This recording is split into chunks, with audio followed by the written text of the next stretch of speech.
you will hear a lot of financial investing advice by Grant Cardone on TikTok. You'll hear both ends of saying how buying a house is a good investment versus buying a house as being a bad investment. Word to the wise, buying your first house is never an investment until I did that dramatic pause. I did a dramatic pause. There are ways to turn that into an investment, i.e. if you have gained enough equity in the house and you take that equity out and you have the ability to go after another property while having your original property up and running, then it's an investment. You'll also hear right now in Vegas, if I buy a house right now, I just went house hunting, just to see what I could see.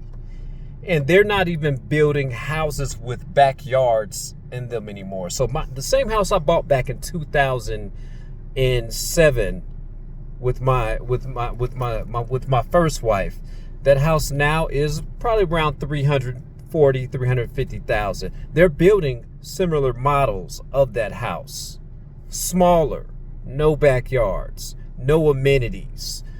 So if I were to buy that house now, getting the FOMO, the fear of missing out, that would be a poor investment. What they need to say is what exactly is a good investment. Before I take 30% of my hard-earned cash and put it down on that house, I'd rather take that 30% and invest it back into this business. Then it becomes a tax write-off. I'll go ahead and buy up a smaller route or somebody who's selling their route. Give me about 20 stops. Here's 30,000. And that 30,000 will pay itself back within that year when I restructure it. They need to talk about ways of how you can invest into yourself short term. Education. If I decide to go to school and I want to go to school for, you guys see me doing music for that. That I can literally write that off on my taxes. If I decide to go back to trade school for anything, that applies to this business, that becomes a tax write-off. I'm investing back in myself, and I'm also taking that and growing myself. I'm growing the business. I'm growing myself. That income immediately comes back to me. I'm all about the return on your investment, not the long term, the short term. Because I'm not a spring chicken. Y'all see this it's gonna be all white soon.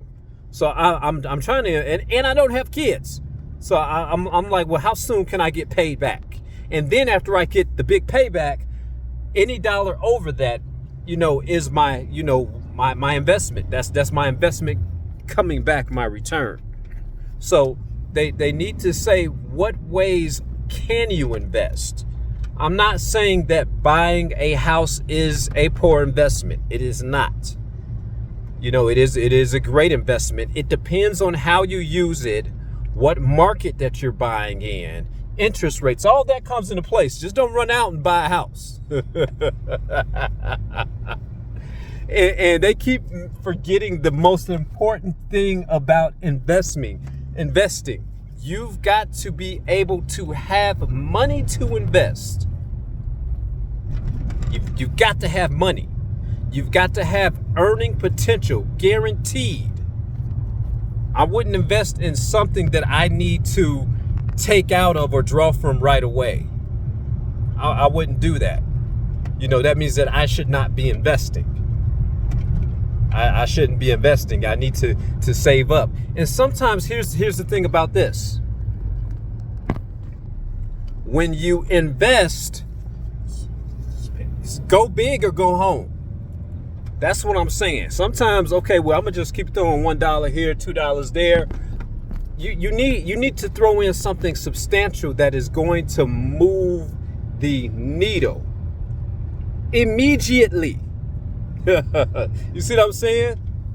So these are certain things where you might feel a woe is me by listening to these guys, but if you have somebody like me telling you how to do it the correct way, okay, I'm not saying this is bad. I'm not, well, we can invest in the stock market. You know, I've done well in the stock market. I don't do it now, but when I sit down, I'm going big or I'm going home.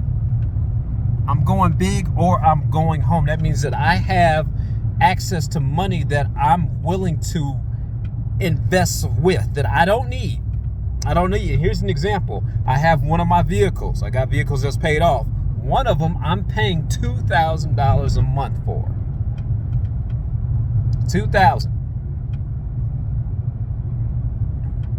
That is a depreciating asset. Why are you paying so much for the vehicle? Is it a Porsche? No, I'm trying to hurry up and pay it off. Once I free up that money, that $2,000, I need to recoup that money, save up that money at the same time. Then when I save up a nice substantial amount, okay, now I want to take a percentage of this and invest, so I won't feel like it's a loss. Let me know what you guys think in the comment section about investing. If you got some good short-term guaranteed investments, and when I mean short-term, I mean anything with a return within 3 years. Yeah, I may not live 10. Let me know what you think in the comments section. Peace.